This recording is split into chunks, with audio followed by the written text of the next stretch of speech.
আসসালামু আলাইকুম আমার সকল ইউটিউব বন্ধুরা। তা তোমরা সবাই কেমন আছো এই কনকনে ঠান্ডার মধ্যে? আশা করি আল্লাহর রহমত ও দোয়াতে তোমরা সবাই সুস্থ ও ভালো আছো। আর আমি কি নদিয়া জেলার ছোট্ট গ্রাম দীপচন্দ্রপুর থেকে আমার আজকের নতুন আরেকটি ব্লগে তোমাদেরকে স্বাগত জানাচ্ছি। তো আজকে সকালে দুপুরে রান্না বান্না করার সময় ডিসাইড করা হলো হঠাৎই যে পিকনিক তো যাওয়া হয় না এই বছর, তো বর কয়েকদিন থেকে বাড়িতে রয়েছে, তাই আজকে হঠাৎ প্ল্যান হলো যে একটু ঘুরতে যাব। কোথায় আর যাব, তো যাব হচ্ছে কৃষ্ণনগরেই।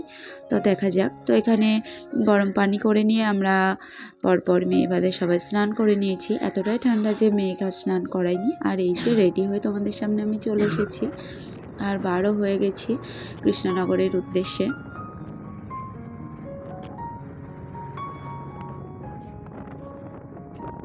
আমাদের বাড়ির থেকে বাস ধরতে আসতে হয়তো হার্ডলি 10 মিনিটের রাস্তা। যদি আমাদের বাড়ির এখান থেকেও পাওয়া যায়, কিন্তু অনেকটা ঘুরতে হয়, অনেক লেট হয়ে যায়। তো ওই জন্য আমরা মেন হাই রোডে যাই। তো হচ্ছে এইটুকু আসতে গিয়ে যা ঠান্ডার মধ্যে যা কাঁপছিলাম, তো ডিসাইড করা হয় যে বাসেই যাব। তো এই যে বাসে উঠে আবার নেমেও পড়েছি কৃষ্ণনগর। তো এখন আমরা পোস্ট অফিসের এখানে রয়েছি। তো নামার পরই আর কি ভেবেছিলাম একটু শীতের কিছু কেনাকাটি করব, একটু ঘুরবো ফিরবো আর কি। তো এখানে এসে শুনি যে জাদুঘর প্রিন্স ইন্ডিয়া হচ্ছে। তো ছেলে তো পিকনিক যাওয়া হয়নি, এক বায়না রয়ে গেছে। তো এখানে এসে এটা শোনার পর আর কি ওর তো সেই নাচুনি লেগে গেছে। তো সেটার উদ্দেশ্যে আর কি, যেহেতু হাতে সময় ছিল, তাই গেলাম একটু প্রিন্স ইন্ডিয়ার জাদুঘর আর কি ওই শো দেখতে। তো এখানে আমরা টিকিট কেটে নিয়েছি, আর ইতিমধ্যে এই শো যারা দেখবে তারা কিন্তু এখানে ঢুকে পড়েছে।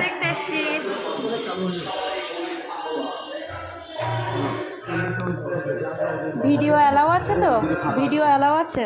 ভিডিও পুরোটা না, হ্যাঁ হ্যাঁ, অল্পই। সেলফি দেবে, কোনো ভয় নেই, লাস্টে সেলফি নিয়ে যাবে। চল না বাবা, চল যা বলছে। তো আমরা চলে এসেছি, আর আসার একটুখানি বসার পরই আর কি শুরু হয়ে গেছে শো। তো ইনি হচ্ছেন প্রিন্স ইন্ডিয়া। তো ওনার নামটাও বলেছিলেন, তো আমি সেটা ভুলে গেছি। তো এই যে ছেলে মেয়েকে আনন্দ দেওয়ার জন্য আর কি আসা এখানে। তো আমার ছেলের পাশাপাশি আমি ভেবেছিলাম আমার মেয়ে হয়তো ভয় করবে, কিন্তু না, মেয়েও ভীষণ ভয় পাচ্ছিল। আর আমার যে সকল বন্ধুরা রয়েছে তারা আমার সঙ্গে একটু তোমরাও ফ্রিতে জাদু দেখে নাও।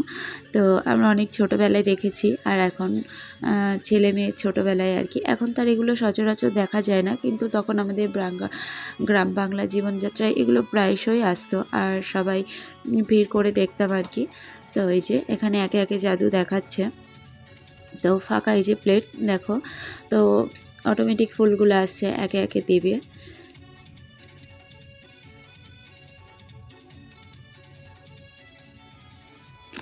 এই যে এখানে কিন্তু পাইপ থেকে একটা ছাতা বার করবে দেখো। তো তারপরই এখানে ওই ছাতার যে কালারের কাপড় আছে, তো সেই সেম কালারের কাপড়ের টুকরোগুলো নেবে এবং দেখো কীভাবে জাদুর মাধ্যমে কতগুলো ছাতা এখানে আমাদেরকে দেখাবে দেখো। তো আমার এটা ভীষণ ভালো লেগেছে। জানি না তোমাদের এটা কেমন লাগছে, কারণ সবার পছন্দ তো এক হয় না।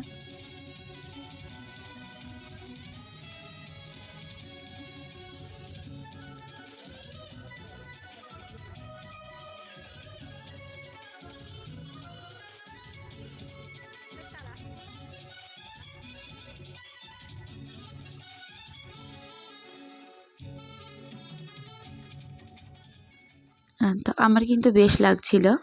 আর এইদিকে হচ্ছে এই যে এখানে দেখছো, এখানে একটা ওখানে একটা ছোট ছোট লাইট, তা এরকম করে আর কি একটা পাত্রের মধ্যে রেখে দেবে, আর দেখো কতগুলো লাইট এখান থেকে চলে আসবে। তো সেটা এখানে দেখাচ্ছিল। তো বেশ ভালোই লাগছিল, আর সকলেই অনেক এনজয় করছিল। তো এইখানে এই যে ভালোই লোকজন হয়েছে, কয়েকটা সিট ফাঁকা ছিল, আর হলটাও খুব একটা বড় ছিল না। এটা ছিল কৃষ্ণনগর পৌরসভাতে আর কি, দ্বিজেন্দ্র মঞ্চ বলে যে হল সেইখানে। আর এইখানে দেখো জাস্ট পানি দিয়ে আর কি এক পাত্র থেকে আরেক পাত্রে ঢালছে, আর এর মধ্যে কতগুলো চকলেট বানাচ্ছে। তো এইভাবে 3বার করেছে, আর হলের সবাইকেই কিন্তু খাইয়েছে। তো প্রথমবার বানানোর পর প্রিন্স ইন্ডিয়া জাদুকর আর কি উনি নিজেই এসেছিলেন সবাইকে খাওয়াতে। তো দেখো সেটাই তোমাদের সামনে এখানে তুলে ধরেছি, তো তোমরা দেখো। ওই দিনের ওই যে আনন্দ করতে গেছি অত ঠান্ডার মধ্যে, তো সেটা আমার সাথে সাথে তোমরা যারা আমার ভয়েস শুনছো তারা নিশ্চয় বুঝতে পারছো যে ঠান্ডাটা বেশ আমার শরীরে উপভোগ করে নিয়েছে, মানে ঠান্ডা বেশ জব্দ করে ফেলেছে খানিকটা। তো এই যে এখানে উনি নিজেই নিচে এসছেন আর সবাইকে আর কি চকলেটগুলো দিচ্ছেন। তো এইভাবে 3বার করেছে, তো 3বার আর তোমাদের সঙ্গে শেয়ার করছি না, ভিডিওটা এমনি আজকে একটু বেশি বড় হয়ে গেছে। তো আমি জানি আমার সব বন্ধুরা কিন্তু ভিডিও শেষ অবধি দেখে না, সেটা তো আমরা বুঝতেই পারি। তো এতক্ষণ তোমরা যারা সময় নষ্ট করে দেখছো তারা আশা রাখবো যে শেষ অবধি অবশ্যই দেখবে। আর তারপর এখানে উনি নিজের পরিচয় দিচ্ছিলেন, কি ওনার কি গুরুদেব সেই সবের আর কি পরিচয় দিচ্ছিলেন। আমার মাম্মাম কিন্তু এখানে ভালোই এনজয় করেছে, তা আমি ভাবছিলাম ও ভয় পাবে। তো এইখানে হচ্ছে একটা পুরো গোটা পেপার আর কি পুরো খুলে কিন্তু আমাদের দেখিয়েছে। তো পেপারটাকে টুকরো টুকরো করে ছেঁড়া হচ্ছে। তো টুকরো টুকরো করে ছেঁড়ার পর দেখো আবার যে মানে যেটা বলে আর কি ম্যাজিক, তো ম্যাজিক আমরা তো সবাই বোকাই আর কি, আর মাথার মধ্যে চিন্তা ঢুকে যায়। আর এই ইন্টারেস্ট থেকে যারা শিখতে চায়, আগ্রহ পায়, তো তারা তো এইভাবেই আর কি এইসব লাইনে আসে। তো ওই যে পুরো ছিঁড়ে ফেলেছে পেপারটা, আর পেপারটা ছেঁড়ার পর দেখো আমাদের সামনে আবার গোটা করে দেখাবে খুলে, তো সেটাই আর কি দেখার। এখানে এটাই বোঝাতে চাইছিলেন যে যখন মানে কোনো অত্যাচারী শাসক বা কোনো কিছু কার উপর অন্যায়ভাবে অত্যাচার করে, তো তখন আমাদের যে আল্লাহ বা দেবতা বা ভগবান যাই হোক, তো তিনি সেই সৎ ব্যক্তিকে বাঁচানোর জন্য অবশ্যই নেমে আসেন। মানে এটা একটা ফাঁকা ঘর, তো একজনকে ওর মধ্যে ঢুকিয়ে দিয়েছেন। তো দেখো তারপর কি অবস্থা করে, তো আবারও জীবিত অবস্থায় বার হয়ে আসবে। তো এটা ভাবারই বিষয় আর কি। আমরা সবাই চিন্তা করছিলাম যে তাহলে ওইটুক ঘরের মধ্যে এতগুলো চাকু যখন দিচ্ছে তো সে আছে কোথায়, এটা একটা ভাবার মতোই বিষয়।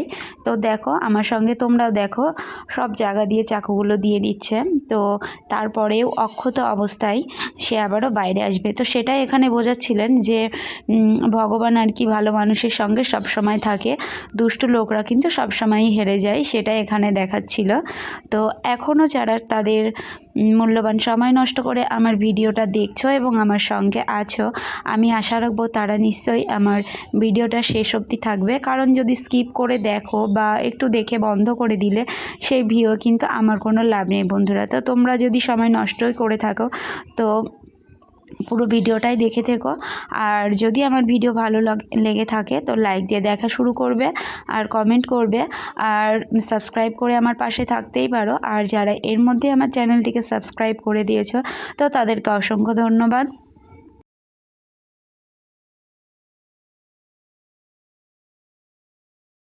এরপরই আসছে একটা অটোমেটিক, দেখো ছোট বাচ্চাকে মানে বাথরুম করাবে আর কি, বেশ হাস্যকর। এটা কিন্তু আমি ছোটোবেলাতে দেখেছি আমাদের পাড়াতে যখন আসতো। তো এটা সবচাইতে বেশি এনজয় করেছে হচ্ছে ছোট বাচ্চারা, সেটা ওখানে উপস্থিত ছিলাম তো তাতেই উপভোগ করতে পারছিলাম। এতগুলো ভাবছিলাম দেখাবো না, কিন্তু দেখালাম, কারণ ওই যে অনেকের ভালো লাগে, অনেকের ভালো লাগে, তা তোমরা ঘরে বসে আমার সঙ্গে তোমরাও দেখে নিচ্ছ এই কারণে দেখিয়েছি। কিন্তু আমি এখানে সবগুলো দেখাইনি বন্ধুরা, অল্প কয়েকটাই তুলে ধরেছি, তাও কেটে কেটে স্পিড বাড়িয়ে, যাতে তোমরা বোরিং ফিল না করো। আর এই যে এখানে দেখো একটা আঁকা পায়রা আর কি ফ্রেমের মধ্যে আটকানো রয়েছে, তো সেটার মধ্যে প্রাণ দিচ্ছে। দেখো এই পায়রাটা এখনই উড়বে, দেখো তো এটা কি আশ্চর্যজনক বলো।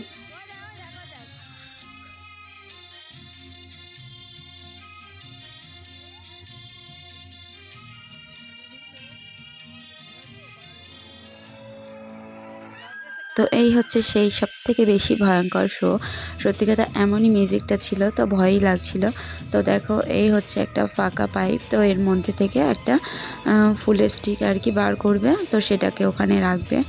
আর দেখো কি অদ্ভুতভাবে, মানে কোনো কিছুই তো নেই, কোথাও জোড়া নেই, যদিও থাকে এটা হচ্ছে সেই ম্যাজিক শো, তো আমরা সেটা বুঝতে পারছি না।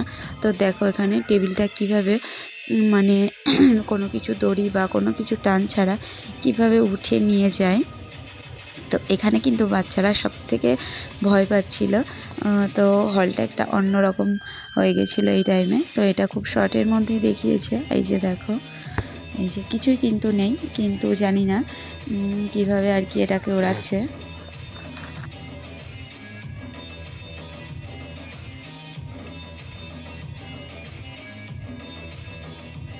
তো তারপরে আর কি শো শেষের দিকে শো আর শোয়ের শেষে উনি আর কি যারা সেলফি নিতে চায় বা ছবি তুলতে চায় তাদের সঙ্গে সঙ্গ দেন। তো তারপরই দেখো সবার সঙ্গে মিট করতে বাইরে চলে আসবে শোয়ের শেষে।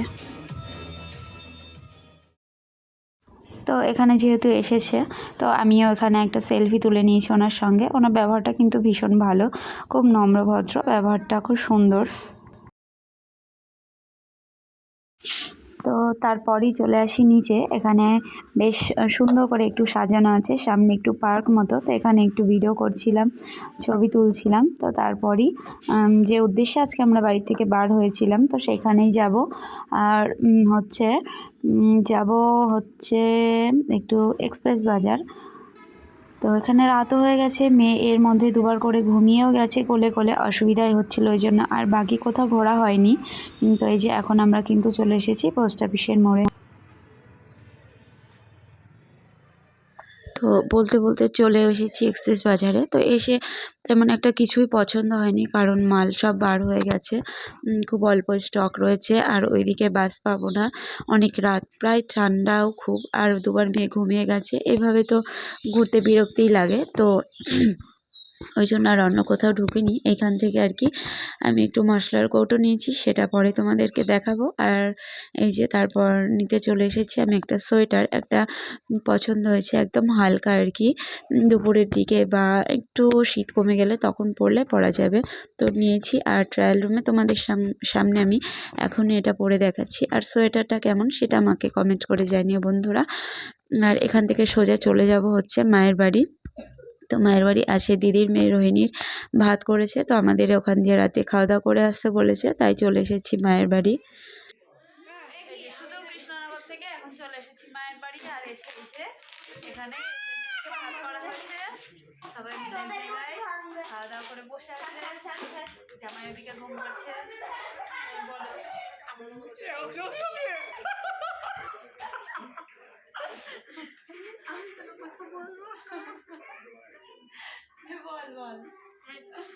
হ্যালো গাইস, আজকে আমার আন্টি আমার ভাত করেছে, তো আমরা চলে এসেছি দোলিয়াতে। তো মাসিদের রাতের জন্য নিমন্ত্রণ করা হয়েছে, তো মাসিরা সবাই এসছে, আঙ্কেল আসছে কিছুক্ষণ পর। তো এটুকুই বলার আছে, তোমরা দেখতে থাকো। আর ওইদিকে চলছে রাতের আইটেম আর কি, চলো একটু দেখাই। হ্যালো গাইস, আমি হচ্ছে কি একটা বাচ্চা ছেলে। এই হচ্ছে সে দিদি আর দিদির বর আর কি, মানে সবাইকেই ডেকেছে, যেহেতু এখানেই মায়ের বাড়ি, মানে মেয়ের নানির বাড়ি, তো মাকেও ডেকেছে যে আয় সবাই মিলে আয়। আর এই যে এখানে রাতের খাওয়া দাওয়া হবে ফ্রাইড রাইস, তো সেটারই আর কি জোগাড় চলছে। এই যে এখানে আমার দিদি হচ্ছে রাঁধুনি, তো আমি ওকে দেখাচ্ছিলাম, তাই ও খুন্তি দেখাচ্ছিল যে বড় হাঁড়ি, বড় কড়াই, বড় গ্যাস, বড় খুন্তি, এইসব আর একটু আড্ডাই আর কি হচ্ছিলো। এর মধ্যে দিয়েই আর কি ফ্রাইড রাইস রেডি হয়ে গেছে। আর এখানে খাওয়া দাওয়া করে আমি বাড়ি চলে আসবো। আর ঘরে ওখানে খেতে দেওয়া হয়েছে মেয়ে জামাইকে। তো এখানে আমার খাওয়া হয়ে গেছে, তো সবাইকে টাটা করছিলাম। আর মেয়ে এখানে স্প্রাইট খাচ্ছে। তো আজকের ভিডিওটা এই অবধি। আজকের ভিডিওটা যদিও একটু বড় হয়ে গেছে, তো যদি ভালো লেগে থাকে তো লাইক, কমেন্ট অ্যান্ড সাবস্ক্রাইব করো, আর পাশে থেকো। আবার দেখা হবে অন্য একটি নতুন ভিডিও নিয়ে। আল্লাহ হাফেজ।